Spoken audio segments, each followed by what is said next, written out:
Hi Michael, this is Alan Cockrell with ABC, former hitting coach for the Colorado Rockies and the Seattle Mariners. I'm going to take a look at your video this morning. Michael, the first thing that I always pay attention to is our balance. And for me, balance basically just means keeping our knees inside of our feet, all right, and then keeping our head inside of our knees. You're in a balanced position at setup. One concern that I might have with you is this back foot is kind of pointed out just a little bit. I like to see guys really more with a squared up back foot, meaning that back toe is squared up to home plate, and just kind of helps us to get a good weight transfer with our lower half. We'll also kind of preset this knee right here and make sure that it's inside my back foot. Okay, you have an open stance, and many people have many different kinds of setups and stances. So you've chosen an open stance, that's fine, but the principles will always apply when we're trying to stay under balance, and that's knees inside the feet and head inside the knees. Okay, we'll take this to the load up phase now. Okay, the load up phase is gathering weight to the inside part of this back leg. All right, I want to feel all my weight getting into there, and that's why keeping this knee inside this foot and keeping this foot squared up, this back foot squared up, will help us feel all the energy that we're gathering to the inside part of this leg. Okay, we'll run this forward. Okay, we've probably heard the term get your foot down. Most people, they will land with their toe first, but it's not until this back heel fully plants into the ground am I loaded. Okay, now as you see, as your heel gets down, what we need to see at this particular point is I need to see your hips squared up to home plate. Okay, you can see here we're slightly open with this front hip right here, slightly open. And the other thing that I pay a lot of attention to is the stride foot. Okay, when the stride foot heel plants down into the ground, we don't want to have that stride foot any more open than 45 degrees. As you can see here, you're at 61. And being at 61 degrees is going to cause this front hip to want to leak. Is going to cause this front hip to want to leak open to the pull side just a little bit quick. Okay, so when that heel plants, we want to have everything squared up. We want to have our hips squared up, our stride foot, as I said, no more open than 45, and that's going to allow us the opportunity to handle pitches that are on the outer half of the plate and the outer third of the plate. So we're a little bit too much open with this stride foot. All right, we'll run this forward into the first move. There's two first moves. There's a lower half first move, and then there's a hands first move. Okay, the lower half it gives us direction to the ball. It also gives us drive through the ball. So our power comes from our lower half. All right, all the energy that we have stored into this front leg will now be transferred with the back knee. It will be transferred into the inside part of the thigh on the stride leg. So let's take a look. Make a good first move right there. Okay, that first move is driving into the front leg. Now, as the back knee is starting to make its first move, then we'll make our first move with our hands. Our first move with our hands is the elbow drops down into the slot. You've probably heard that term. It will drop down into the rib cage and back hip area. Okay, so that when I get that into the slot in this particular position right here, or take it back into right here, I want to see the back shoulder, the back elbow, and the back hip all in alignment. I don't want to see the hands ahead of the back elbow at this particular time. I don't want to see the hands in front of the back hip at this particular time.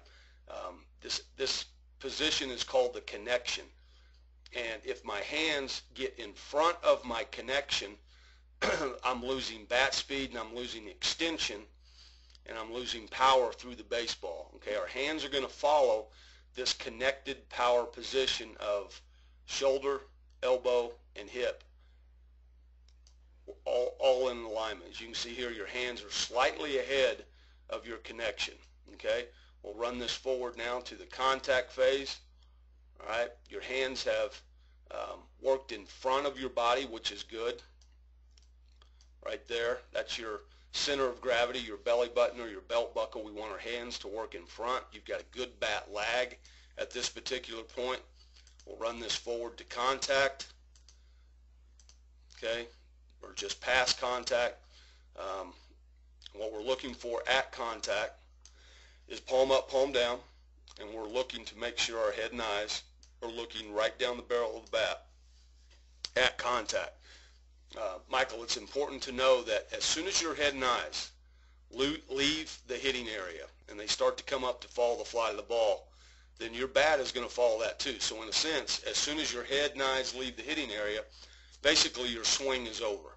We can't do any more to drive through the baseball at this particular time and hit it any harder. So it's important to get into this good habit that you have right here of keeping my head and eyes down at contact and also past contact. You know, I always tell my guys, let's keep your head there, 2 counts past contact, meaning basically we're playing no peek in batting practice. They'll take their swing and their head doesn't even come up at all to follow the flight of the ball, and that's just to make sure that they're staying down and through the baseball and getting maximum drive through the baseball. Okay, we'll run this forward.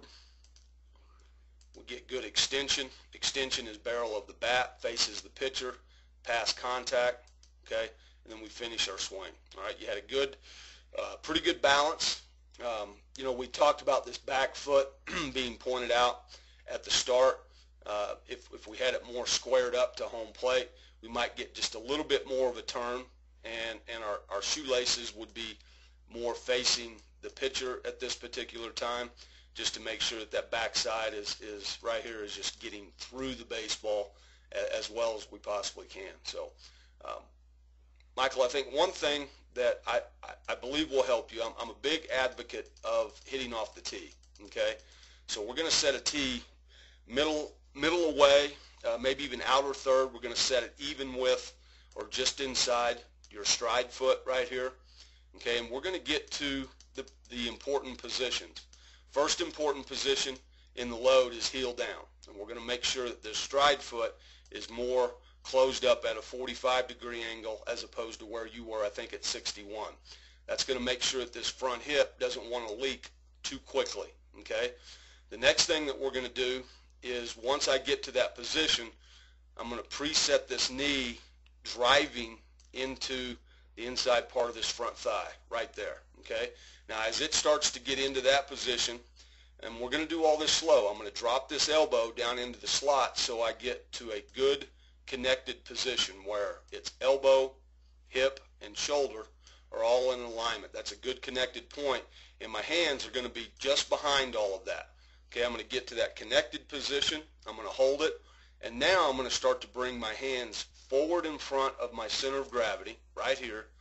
Okay, and I'm going to release and get the feel of throwing my barrel through that ball. And if we do this this tee drill in a cage, we'll drive everything on a line through the right side of the cage. If I'm doing this on a field, then I'm gonna see result of low line drives through the second baseman or backspin line drives into right center field, and that will help you get the feel of staying squared up and staying on the ball.